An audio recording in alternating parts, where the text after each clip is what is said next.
Cleveland Cliffs? It's in Crosby. Cleveland Cliffs is a mine on the Mesabi. Cuyuna. Yep. Cuyuna, there we go. Yes, so Cuyuna is down in the Crosby Ironton area, and it is no longer active. Lots of really good mountain biking, so if anybody's into that, there's some beautiful trails down there. The Mesabi, if you look off into the distance, you can actually see it just past the tree line. See those shadowy looking Minnesota-sized mountains out there? All right. That is the Mesabi Iron Range, where mines like that are owned by companies like Cleveland Cliffs are still operating today. They're mining something called taconite. Perhaps you've heard of it? All right. When I moved up here from the Twin Cities, I was so excited to get out of rush hour traffic. There is such a thing as Iron Range rush hour, folks, and it is taconite trains. They're cool, though. Yes, question? No, so I teach 8th grade science, too. Excellent. And I always call it taco night. Because it yeah, just sounds so remember? exciting. It's like, it's taco night, yeah. No, you are, of course, standing on the Vermilion Iron Range, and you're going to hear us compare our Iron Range to the Mesabi quite frequently throughout this tour, okay? All of our iron formed at relatively the same time in our geological history, and it formed in horizontal layers, okay? Down in the Mesabi, it stayed put in those horizontal layers, all right? They started underground down there, and now they're open pit mining today. That stuff is easier to access. They can use massive ore trucks to get it out of the ground. Here on the Vermilion, ours started horizontal, and then at some point in our geologic history, it was pushed up to sit at a 78-degree angle. So we did things in reverse. We started in open pits, like the one across the parking lot. Anybody check out the hole in the ground on the way in? Sure. Okay. This is one of our original open pits. Do you see how narrow it is? Okay.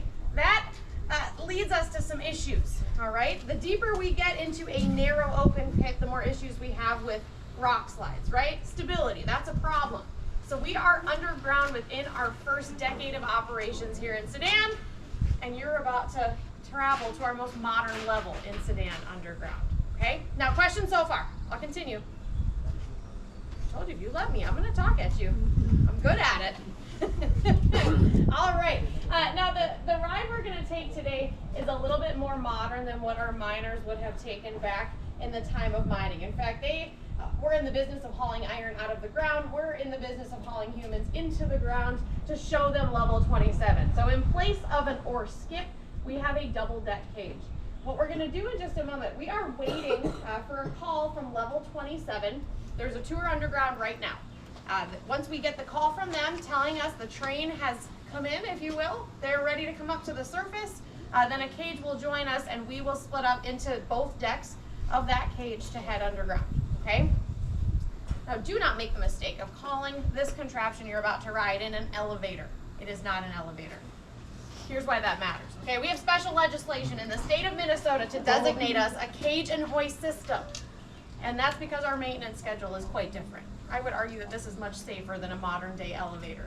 Did anybody check out the engine house? Yes. Did you get to see the hoist run? Yes. Isn't she amazing? Yes. She is a 1924 electric Alice Chalmers hoist, celebrating her 100th birthday this year. She looks great for 100, doesn't she? Yeah.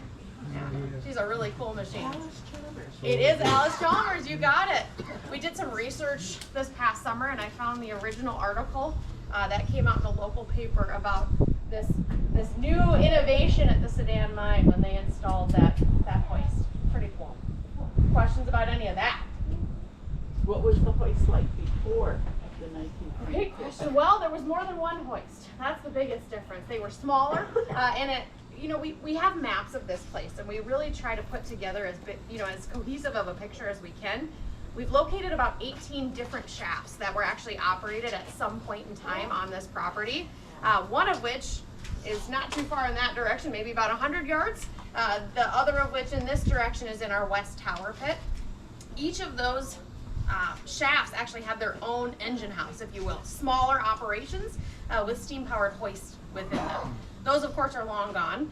When we electrified in 1924, that's when we centralized to shaft number 8, which is the one that you're about to travel in today. Yeah, cool stuff.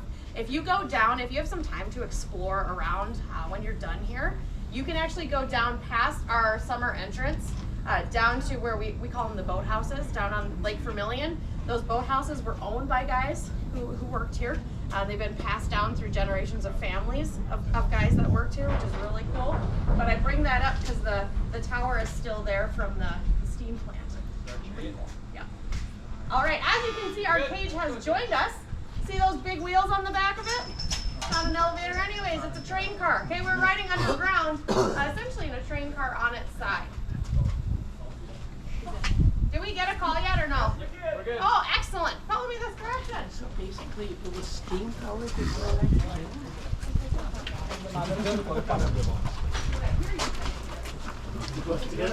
So Pete's just going to double check and make sure our cage is relatively bat free, and then we'll load up and head underground. Yeah, you're going down. Yeah, you can ride in the back of that. You go down and One or over. two. Come on in. 1, 2, 3, Get her really bad. 5, 6, 7, 8, 9, 10. Back wall. Let's have you stop right there. 1, 2, 3, 4, 5, 6, 7, 8, 9. I think that'll work. You guys are going to ride underground with Pete in the penthouse. All right? Separated from your whole party. I'm just myself. Oh, well Me and then. Jer's here now. Okay. Everybody turn and face towards me if you would. I need you to move to the middle there, my friend. That's the Or right where you are. virus. Okay, now everybody that's up by these doors, just move a little bit closer to the Bats. door. But she didn't talk about that. Take a half step forward. Never. Where's my friend that will service for this ride? Are you all the way in the back? All right, kiddos. I'll tell you what, you are in a good spot back there because that's where all the veteran miners would have ridden. As a state park, we had never.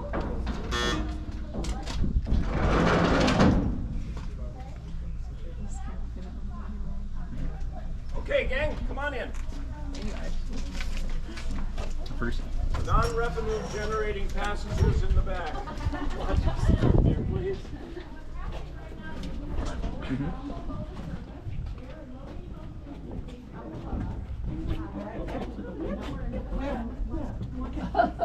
All the way in, gang. Turn and face the front.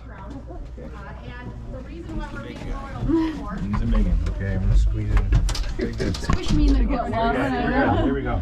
I suck it in, but that's it. Does he have to get out? Everybody's ready. Good answer.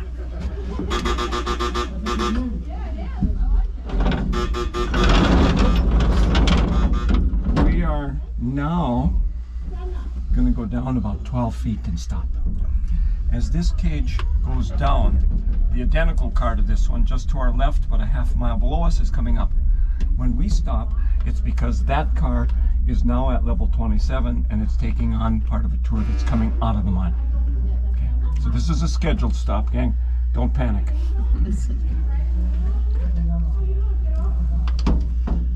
I think they're only going to occupy one half of that car. So the next thing we hear should be 3 buzzes answered by 3. First set of signals you hear is always us asking for a motion. The second set, it's the hoist operator confirming what he just heard. So we're all on the same page. Works pretty well. What's the silver? It's Water. not moist? Or it is Yeah, moist? just moisture. Moisture. This point of this mine never freezes because of the warm air coming up out of the mine. Groundhog's Day in 1996, little town right over here, Tower, Minnesota, recorded the low temperature record for the state at 60 below. That's not wind, but right here it was still above freezing. These mosses are quite old, but there's a lot of humidity coming up out of the mine, and it's going to